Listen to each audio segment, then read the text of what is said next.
যারা recovery officer, specially recovery বা কালেকশনেও আছেন, কারণ আপনি যে মনিটরিং মাঝখানে পার্টটা বললেন, কারণ এটা তো একটা এক ধরনের টাকা উঠানোর কাহিনী। জি জি জি। সো তারা কোন কোন অ্যাপ্রোচ অথবা কোন কোন কাজগুলো করলে তার এই কাজটা বা তার লাইফটা আরও সহজ হতে পারে? পারপাস, আমি যে করতেছি সেই কাজটা কেন করতেছি, আমার এই কাজটা পৃথিবীর জন্য কেন দরকার। আমরা তো বুঝিও না যে আমরা কি করতেছি। আপনি যে রিকভারি কাজ করতেছেন, কত বড় সোয়াবের কাজ করতেছেন। আপনি এটা দেশের শত্রুকে আপনি ফলো আপ করতেছেন তার কাছ থেকে টাকা রেগুলার করার জন্য। আপনি এই টাকা তো আপনার না, এই টাকা তো প্রতিষ্ঠানের নিজস্ব টাকা না, এটা হচ্ছে কি আরেকজন ডিপোজিটরের টাকা। তো ডিপোজিটরকে আমার নিয়মিত সার্ভিসিং করতে হচ্ছে, তাকে আমার প্রফিট অথবা ইন্টারেস্ট যেটা আমি বললাম সেটা দিতে হচ্ছে। তো এটা তো টোটাল একটা সাইকেল আটকায় যাবে যদি আপনি রিকভারিটা করতে না পারেন। আপনি যদি এটার গুরুত্বটা বুঝেন এবং আপনার যদি কোনো হিডেন এজেন্ডা না থাকে। হিডেন এজেন্ডা কি? আমি যে কারণে রিকভারিতে ভালো করতেছি সেটা হচ্ছে কি আমি কাউকে ভয় পাই না। ওকে, আমার তো ক্ষতি আল্লাহ ছাড়া কেউ করতে পারবে না। আর আমি কারো কাছ থেকে কোনো কিছু আশা করি না যে উনি ব্যাংকের চেয়ারম্যান। কারণ যারা টাকা দেয় না ব্যাংকের কাছ থেকে অথবা কোনো ফাইন্যান্স কোম্পানির কাছ থেকে টাকা নিয়ে, তারা তো আসলে খুব পাবলিক তো না ভাই, তারা বিভিন্ন জায়গাতে ওয়েল লিঙ্কড। এখন আপনি যদি মনে করেন যে ওনার সঙ্গে একটু ভালো সম্পর্ক রাখলে আমার সুবিধা আছে, উনি তো এখন একটু খারাপ সময় যাচ্ছে অথবা আবার এক সময় ক্ষমতায় আসবে অথবা তার কাছ থেকে এইটা পাওয়া যাবে সেটা পাওয়া যাবে, এরকম কোনো পারপাস যদি আপনার হিডেন পারপাস না থাকে, আপনি যদি আপনার মূল পারপাসে যেটার জন্য আপনি অ্যাসাইন্ড, যেটা আমি বলি যে কাজের হক আদায় করা, এবং আরেকটা খুব মজার জিনিস আমি বলি সেটা হচ্ছে গিয়ে আপনার জব করবেন আপনি উইদাউট এনি ইশ ফ্যাক্টর। আমি যদি এটা করতাম, যদি আরেকটু চেষ্টা করতাম, আমার লাইফে কোনো ইশ ফ্যাক্টর নেই। আমার 8 ঘন্টা 10 ঘন্টা 12 ঘন্টা 14 ঘন্টা যতটুকু আমি কাজ করি, আমি এরকম কোনো জিনিস নাই যে আমি ট্রাই করি নাই রিকভারি করার জন্য। মানে প্রত্যেকটা ফাইল ধরে ধরে আমার লাইফে কিন্তু আছে অনেক ইশ ফ্যাক্টর। কারণ হচ্ছে যে আমার কাছে মাঝে মধ্যে মনে হয় আমি যদি বিষয়টা এভাবে করতাম তাহলে একটু ভালো হতো। এটা কি থাকাটা উচিত না নাকি? আমি কেন করি না, কারণ on the basis of the available information you had on that particular point of time, the decision you had taken was the best decision of that time. Right. তো আমি বলার কারণটা কি, এখন আমার কাছে অপশন আছে যে রিক্সা, সিএনজি, ব্যাটারি রিক্সা, পায়ে হাঁটা। তো 4টার মধ্যে আমি চিন্তা করে দেখলাম কতটুকু সময় আছে, আমার পকেটে কতটুকু টাকা আছে, ওখানে যাওয়ার আর্জেন্সি কীরকম। এখন আপনি 4টা বাহনের যে কোনো একটা বেছে নিছেন, বেছে নেওয়ার পরে এখন আপনি হঠাৎ করে দেখলেন যে রাস্তার মধ্যে কোনো একটা ঝামেলা হয়েছে, তো সেটা তো আপনার আগে ইনফরমেশন ছিল না, তাইলে আপনি এখন ইস বলে লাভটা কি?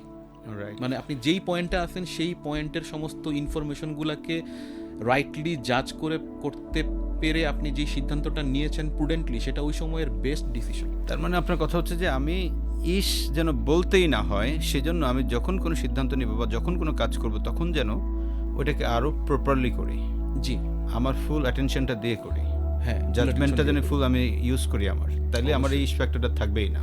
জি, আমাদের সেলসের পার্টে অথবা যখন আমরা কথা শুরু করলাম ইসলামী ব্যাংকিং নিয়ে, তখন আপনি এটা বলতে পারেন। এখন আমি দেখি যে সবাই এত ডিস্ট্রাক্টেড, এত ডিফোকাসড, প্রত্যেকটা জায়গার প্রত্যেকটা লোক। উদাহরণ দিব, আপনি চিন্তা করে দেখেন, আপনি সেলুনে চুল কাটাইতে যান, নর্মাল একটা সেলুনে যান আপনার বাসার আশেপাশে, দেখবেন টিভি দেখতেছে, মোবাইল দেখতেছে, কানের মধ্যে একটা ইয়ারফোন, তার এখানে ফোন আসে, এদিকে টিপ দেয়, টিভির দিকে তাকায়, কাজ করে, তার মোবাইলের রিংটোন বাজতেছে, ওদিকে 2বার করে ফোন ধরে। আপনার ড্রাইভার দেখবেন আপনার চেয়ে বেশি ফোন ধরে। আমার বাসায় যে আমার বাচ্চা কাচ্চাকে পড়াইতে আসে, অত্যন্ত ভালো পড়ায়, ফোনে 2-2.5 ঘন্টা 3 ঘন্টা যতক্ষণ পড়ায় তার মধ্যে অর্ধেক সময় সে ফোনে থাকে। তাকে বলা হয়েছে যে ভাই তুমি যথেষ্ট ভালো পড়াও, বাচ্চা কাচ্চা খুবই হ্যাপি, কিন্তু তুমি ফোনটা একটু কম ইউজ করো। কিন্তু তার নেশা, এবং সে যে ফোনটা ধরতেছে বারবার করে 100 বার করে দেখতেছে, সে সেটা বুঝেও না। আপনি ফরজ নামাজ পড়ছেন, আপনি আয়াতুল কুরসি পড়বেন নামাজের পরে, সুন্নতের আগে আপনি মোবাইলে দেখতেছেন, নোটিফিকেশন দেখেন, মনে হয় দোয়া কবুলের ওটিপি আসছে। ফেসবুকে অনেক লেখালেখি হয় না, হাস্যকর একটা পোস্ট দেয় যে নামাজ পড়ার মাঝখানে মানুষ মোবাইলটা কেন দেখে সেটা সে নিজেও জানে না, কিন্তু সে দেখতেছে। প্রত্যেকে মোবাইলে ব্যস্ত। আপনি রাস্তা দিয়ে আপনি নিউ মার্কেটে যান, একটা কাপড় কিনবেন, দেখবেন সেলসম্যান আপনাকে ডাকে না, আপনি ঢুকছেন কিন্তু সে মোবাইলের দিকে তাকায় রয়েছে। আমি এরকম কোনো জায়গা থেকে কোনো কিছু কিনি না। ওকে, তার মানে যারা আমাদেরকে দেখছেন, আপনি মোবাইল চালানোটা স্পেশালি কাস্টমারের সামনে করেন না। হ্যাঁ, করলে এরকম অনেক কাস্টমার পাবেন যারা কিনে না। এবং আমার কাছে ডিরেক্ট সেলসের জন্য আসছে, আমি মাঝে মাঝে এমনি দেখি আর কি পরিস্থিতি কীরকম চলতেছে, ছেলেপেলে আসলো, তার মোবাইলটা সে সাইলেন্ট করে অথবা ভাইব্রেশন মোডে দিয়ে রাখতে পারে, আমার সামনে এসে ও বস সরি একটা ফোন আসছে ধরবো, এটা বলাটা কি খুব স্মার্টনেস? 5টা মিনিট এরোপ্লেন মোডে দিয়ে আমার কাছে বসে থাকলে কি হয়? ফোকাসটা আমার কাছে দাও না, আমি তো আসছি, তোমাকে সময় দিচ্ছি। তোমার একটা ফোন আসছে, তুমি সুন্দর করে ফোনটা রিসিভ করতে পারো আমার কাছ থেকে টাইম নিয়ে, এটাও কি একটা প্রমাণের জিনিস যে তুমি খুব ভালো এটিকেট জানো? এটা এটিকেট জানো ভালো, কিন্তু কাজটাই তো করছো ভুল। এখন অ্যাক্সিডেন্টাল দু একটা বিষয় থাকতে পারে, অ্যাক্সিডেন্টাল দুই একটা বিষয় থাকতে পারে, সেটা ডিফারেন্ট, কিন্তু মানে হরহামে সেটা কখনোই করা উচিত না আর কি। কারণ আমি যখন কারোর সামনে যাচ্ছি, বিশেষ করে আমার যে একজন সিনিয়র মানুষ, তার সামনে যখন আমি যাচ্ছি, অফকোর্স আমার সেই জায়গাটা আরও অনেক বেশি অ্যাটেনশন দেওয়া উচিত। এখানে আমি যতই কার্টসি মেনটেন করি, যতই পোলাইট থাকি না কেন, আলটিমেটলি কিন্তু এটা সামনে যে মানুষটা থাকে সেটা ভালো দৃষ্টিতে দেখে না। আচ্ছা মনে করেন একজন সেলসম্যান আমার কাছে আসছে, আমার ফোন আসছে, আমি ফোনটা ধরছি, সে তখন মোবাইলটাতে হাত দেয়, দেখেন আপনি আপনি আপনি 100টা সেলসম্যানকে ডাকায় দেখেন কেন বাবা আমার ফোন আসছে, তখন আবার তোমারও একটা কাজ পড়ে গেছে নাকি? তুমি 2 মিনিট মানে অন্য কোনোভাবে কাটাতে পারো না? মনে করতেছে যে এই সুযোগটা, এই সুযোগ মানে সিকনেসটা কোন লেভেলের চিন্তা করে দেখেন। আমি যেটা বললাম একেবারে র, এটাই হয়, এটাই হচ্ছে। তো আশরাফ ভাই, তাহলে আপনার ইয়েটা হচ্ছে যে যারা রিকভারিতে কাজ করছে তাদেরকে আরো অনেক ইশ ফ্যাক্টর যেন তৈরি না হয়, সেজন্য সে আরো অনেক বেশি পরিমাণে আবার ডিসিশন, হ্যাঁ ডিসিশন দেওয়ার ক্ষমতা থাকতে হবে। বাংলাদেশ ব্যাংকের সার্কুলার যেগুলা নীতি যেগুলো আসে, যেগুলো রুলস রেগুলেশন পলিসি, এগুলো জানতে হবে। কাস্টমার আপনার কাছে বললো যে আপনি ভাই এই ফাইলটা এখন কি করতে পারে, আমি তো সত্যি টাকা দিচ্ছি কিন্তু আমি সত্যিকার অর্থে একটু ঝামেলায় পড়ে গেছিলাম বিভিন্ন কারণে, তো আপনি বলেন যে আচ্ছা ঠিক আছে আমার বসের কাছ থেকে জিজ্ঞেস করে আমি বলবো আপনাকে। কাস্টমার তখন আপনাকে আর রিলাই করবে না, আপনার সঙ্গে আর বসবেও না। তুমি তো জানো না তোমার সঙ্গে বসে কি হবে, বসকে তখন তোমার বসকে ডাকো, তাহলে ইমিডিয়েট কিন্তু তার পজিশন ওখানে শেষ।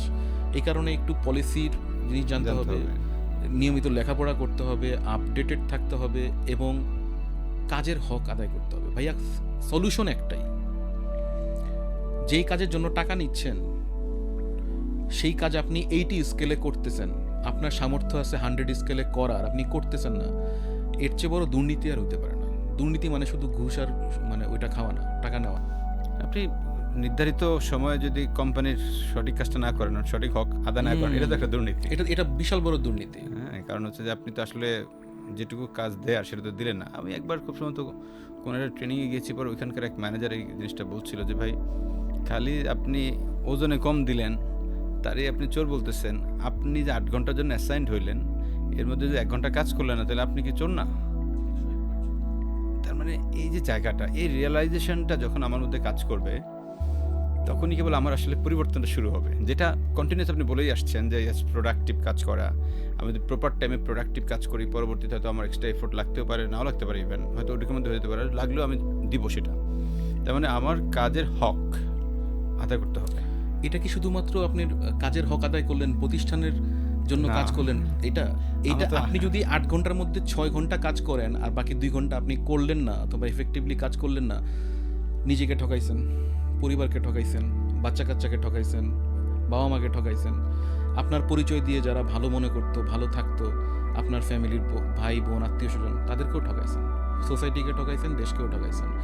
সবচেয়ে বড় ঠকাইছেন নিজেকে, আর সৃষ্টিকর্তার কাছে গিয়ে এটা জবাবদিহিতা করতে হবে যে আপনার যে পোটেনশিয়াল দেওয়া হয়েছিল সেই পোটেনশিয়ালের কতটুকু আপনি ইউটিলাইজ করেছেন। রাইট।